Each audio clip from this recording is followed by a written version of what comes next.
dan haram dia lupakan Quran kalau dia hafal Quran dengan cara mengulang-ulang untuk sampai hafal.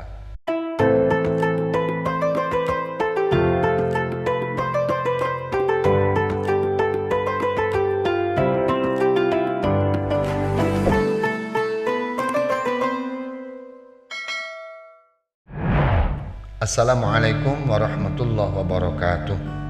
A'udzubillah, bismillah, alhamdulillah, wassalatu wassalamu ala rasulillah, la hawla wa la quwata illa billah. Amma ba'du, kaum muslimin dan sahabat Hamzah Channel dimanapun berada. Pada kesempatan ini kita melanjutkan bahasan kita tentang cabang-cabang iman, di mana pada kesempatan yang lalu sudah kita bahas cabang iman ke-25, yakni seorang beriman haruslah senantiasa menyukai mengucapkan kalimat tauhid la ilaha illallah. Setiap hari, setiap malam itu diperbanyak sebagai tanda keimanan. Lalu kemudian cabang iman selanjutnya, bismillahirrahmanirrahim, wassadisu wal isuna tilawatul qur'ani. Cabang iman yang ke-26 adalah membaca Al-Quran. Rawa Ahmad wa ghairuhu, telah meriwayatkan atas hadis ini adalah Imam Ahmad dan selainnya, hadis ahlul Qur'ani hum ahlullahi wa khassatuhu. Sebuah hadis bahwa ahlul Quran, seseorang yang biasa membaca Al-Quran, menghafal Al-Quran, bertartil, mempelajari, mengajarkan, mengamalkan Al-Quran, hum ahlullah, adalah mereka ahli atau keluarga besar Allah, wa khassatuhu, dan orang-orang yang istimewa di hadapan Allah. Julasauhu, yakni orang-orang yang ahli duduk untuk mendekatkan diri kepada Allah.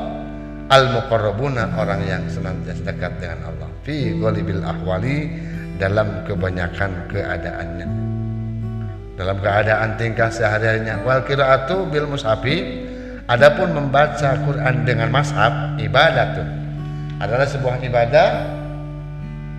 Wa fi hadisin marfu'in, dan dalam hadis marfu' an Ibnu Mas'ud, sebagaimana dikatakan oleh Ibnu Mas'ud, adimu an-nazara fil mushafi, rutinkanlah oleh kalian memandang mashaf Al-Quran. Jadi sekalipun seorang hafid hafal Quran, tetap membaca dengan mashaf itu lebih utama. Tapi sekali-kali ini dalam hadis marfu'nya Ibnu Mas'ud dikatakan, adimu, biasakanlah kalian, rutinkanlah kalian untuk memandang mashaf. Memandang walaupun tidak dibaca, itu adalah sesuatu kebaikan walaupun hadis marfu. Wal jahru afdalu minal israr, bacaan Quran itu adalah bila dijaharkan, bila dijelaskan dan tidak menimbulkan riya, itu lebih utama daripada sir, daripada mendesis, daripada rahasia atau sekedar bisik-bisik.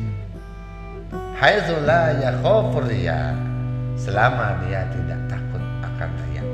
Wa illa fal israru afdalu, kalau takut dia terjebak atas riya, fal israru, maka sir atau mendesis atau sekedar berbisik afdalu, lebih utama. Wa alaihi, dan hal itu yuhmalu, terkandung hadis Tirmidzi, dalam hadis Tirmidzi, al jahilu bil qur'ani, membaca Quran dengan jelas, kal jahiri bis sadaqati, seperti terang-terangan dalam sedekah. Wal musiru bil qur'ani, dan rahasia dalam membaca Quran, kal musiri bis sadaqati, sebagaimana sembunyi-sembunyi dalam sedekah. Artinya ada kondisi ada satu kondisi yang menunjukkan bahwa bila kita utama sedang ajar, misalkan kita sedang syiar, musabaqah, sedang ada di hadapan orang-orang, dan kita ditaptis atau disuruh untuk membaca Quran, ya jelas lebih baik bacaan yang jahar, lebih baik. Sama ketika kita sedang menghadapi problematik masjid yang susah maju, misalkan susah terbangun, maka keadaan orang yang sedekah dengan terang-terangan, nih saya dulu ini 1 juta, yang dengan contoh itu misalkan akan terpancing yang lain, asal jangan terjebak pada riya, itu lebih baik karena dia mengawali untuk sebuah perbuatan yang baik. Kemudian wal musiru bil Quran, berdesis atau membaca sir ketika baca Quran, kal musiri bis sadaqati, sebagaimana kita sembunyi-sembunyi ketika sedekah. Kalau masanya Kalau waktunya itu jauh lebih baik. Di rumah malam-malam pada saat orang sedang tertidur, kita baca Quran dengan berdesis, kita baca Al-Quran dengan berbisik-bisik, sekedar dia sendiri dan telinganya mendengar, dan Allah Subhanahu wa taala menyaksikan. Wahafid, dan jagalah oleh kalian ala qiraatiz zahrawaini, atas dua ayat yang elok keduanya.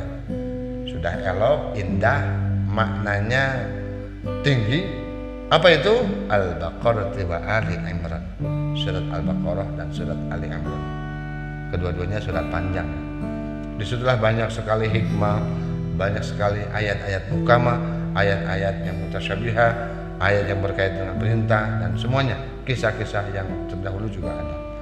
Wa man arada ayyasimahullah min fitnatid dajjal, dan barang siapa yang ingin dijaga dirinya oleh Allah dari fitnah dan keburukan si Dajjal, falyahfadz 10 ayat min awal suratul kahfi, maka hafal dan biasa ulangilah 10 ayat pertama di surat Al-Kahfi. Baca dari 1 sampai 10 surat Al-Kahfi, ayat 1 sampai 10 itu melindungi dia dari keburukan atau fitnah-fitnah Dajjal. Kayaknya hari dan kesempatan sekarang inilah kita dianjurkan untuk memperbanyak awal surat Al-Kahfi, khususnya 10 ayat Al-Kahfi. Wa yahrumu nisyanul Qur'an, dan haram melupakan Quran idza lam yatayassar, ketika dia tidak mudah hifdzuhu, menghafalnya, sani maratin, ulangan yang kedua, illa bitakrari, kecuali dengan ulang-ulangan, ka awwali maratin, sebagaimana awal yang pertama. Seorang hafidz Quran apabila sudah hafal dia dengan cara menghafal kemudian lupa, maka ada sabahan dalam kitab Sulam Taufik, dan haram dia lupakan Quran kalau dia menghafal, kalau dia hafal Quran dengan cara mengulang-ulang untuk sampai hafal. Tapi kalau kita hafal Quran secara karena mendengar, karena dawam kita membaca setelah sholat misalnya, seperti akhir surat Al-Baqarah, itu kalau lupa tidak haram karena kita tidak bersengaja untuk menghafalnya. Yang haram seseorang yang sengaja masuk ke pesantren tahfidz untuk menghafal kemudian dia lupa, maka dia berdosa telah melupakannya. Sekian, mudah-mudahan bermanfaat. Wallahul muwaffiq ila aqwamit thoriq. Assalamualaikum warahmatullahi wabarakatuh. Jangan lupa subscribe, like, comment, and share.